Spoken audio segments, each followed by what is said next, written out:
If your MSI Prestige 16 AI Studio powers on but shows nothing, we will help restore it.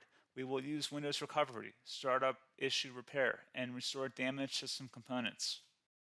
A lot of errors pertain to this problem, and we're going to go ahead and jump into what should hopefully be a pretty straightforward process, guys. And we're going to go ahead and jump right into it. First thing I'd recommend doing would be to actually go ahead and boot to the troubleshooting utility on Windows 11. So if you do a hard power off 3 times in a row, Windows should automatically attempt to launch the starter prepare utility. And if it doesn't find anything, it will give you the option to select advanced settings, in which case it will take you to a screen that looks like this. Now, if it does not take you to a screen that looks like this, or you're unable to get to that, you can also download the Windows 10 Media Creation Utility, or Windows 11. They probably will make a creation utility for Windows 11 at some point. And it doesn't really matter, you can actually run the Windows 10 utility on Windows 11 as far as I'm aware. And you should be able to run the troubleshooting utilities built in within it. So you just would go ahead and download it to an ISO file and then burn it to a DVD or USB. It'd have to be about 4 gigabytes or more. It couldn't be a small USB flash drive, and it couldn't be a CD. It'd have to be a DVD. And then you'd boot your computer from it. So depending on the computer manufacturer, you'd have to tap a different key on your keyboard in order to launch that menu, in order to select what boot drive you want to go off of. So it could be anything between the escape key, F2, F8, F12, for example, and those are the function keys on the top of your keyboard. So you may have to just do a little bit of trial and error. Shouldn't take you more than a couple minutes. Googling it would probably be best before you even begin. But anyway, we're ready to go ahead and jump right into it. So we're on the choose an option page. So these will look very similar whether you're booting from it directly within Windows itself, or if you're plugged in a USB flash drive with the media creation utility installed and you selected the recovery option. So when you are setting up your Windows 11 installation or Windows 10, depending on the drive you're using, there should be an option to repair your computer in the bottom left corner of the dialog window, one of the first screens that comes up. You go ahead and select that, and then it would take you to a troubleshooting screen like you see here. And you want to go ahead and select troubleshoot, reset your PC, or see advanced options. And then there are going to be a whole bunch of options in here that we're going to explore in today's video. The first one, we're going to actually go underneath advanced options and then select startup prepare, fix problems that keep Windows from loading. So go ahead and select that first.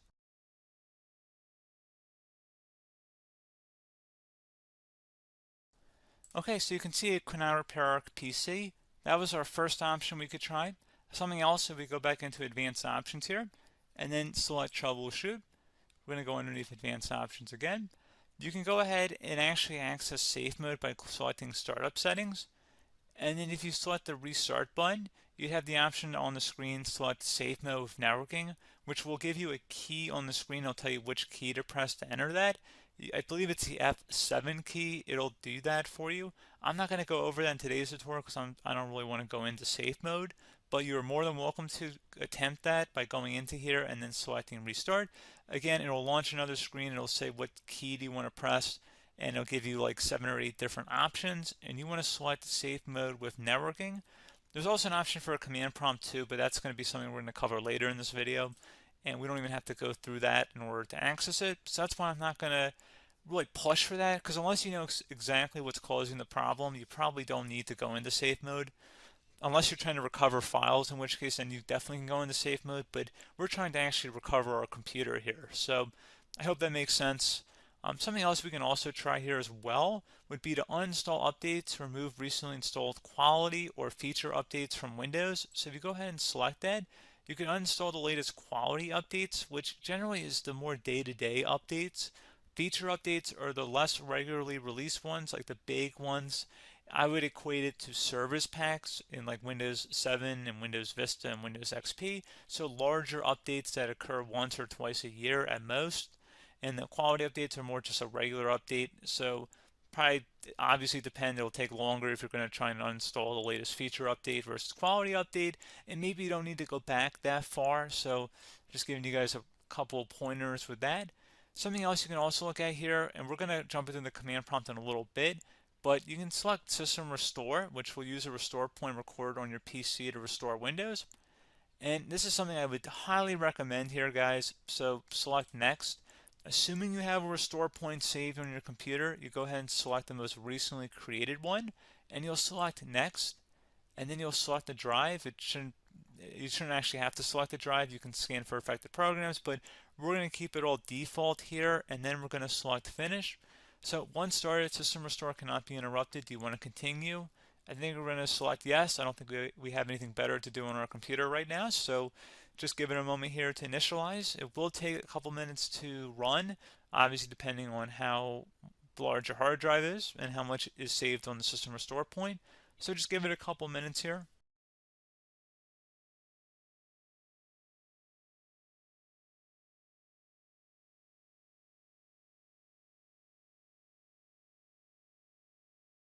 System has been restored successfully.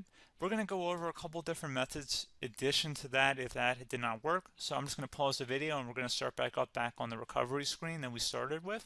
Okay, so a couple other things we can try here too. If you go back into Troubleshoot, you can select Reset Your PC while you choose to keep or remove your personal files and then reinstalls Windows. You can select to keep my files, which will remove apps and settings but keeps your personal files.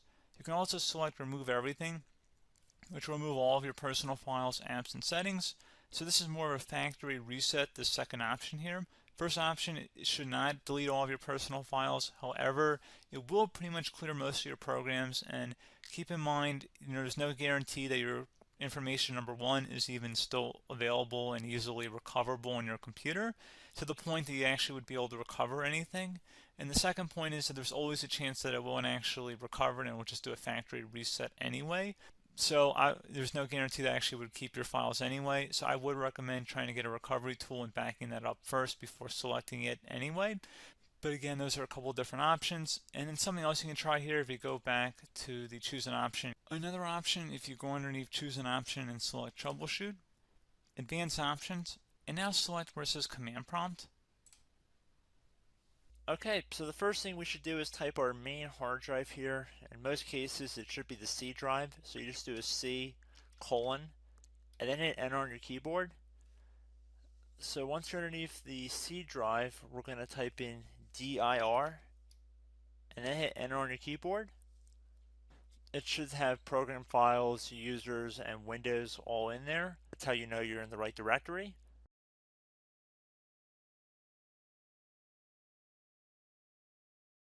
In some cases, it might be the D drive as well, so just keep that in mind.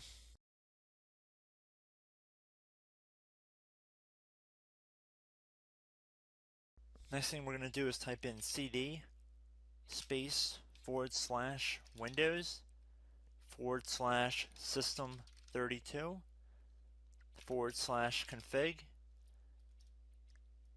and then you're going to hit enter on your keyboard.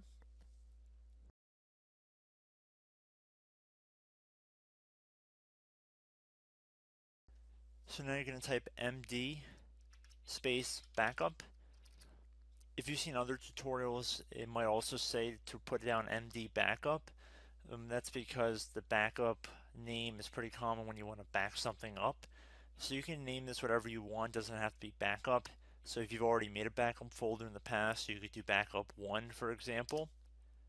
So once you're done setting the name you want the backup to be called, hit enter on your keyboard again.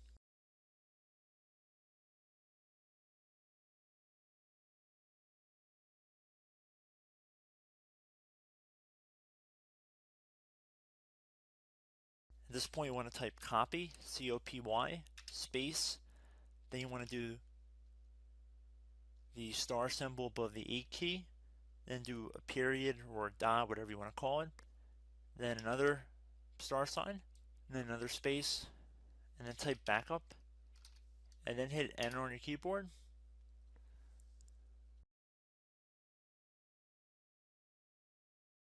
Now you want to type cd reg back, R-E-G-B-A-C-K, and then hit enter on your keyboard. So now that we are under the reg back, so now you want to type dir again, and then hit enter.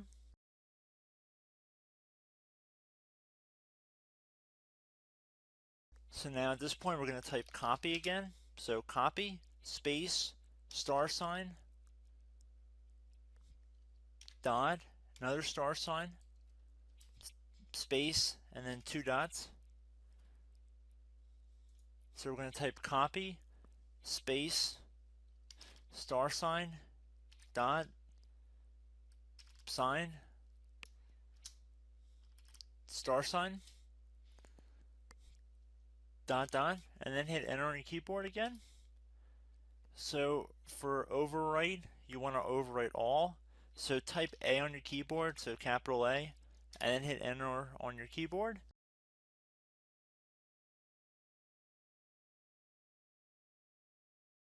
So at this point, you should be good to go. You can close out of the command prompt window, and if you accidentally continue to Windows 10, you should be all set. So I hope one of these 3 or 4 different methods we went through in this tutorial helped you guys out. Again, I'm not sure if you guys heard me earlier, but try to go back into your safe mode if possible and uninstall any programs you know might be conflicting with the Windows startup if you can get into safe mode. So just keep that in mind. Something very simple like that could be blocking up everything.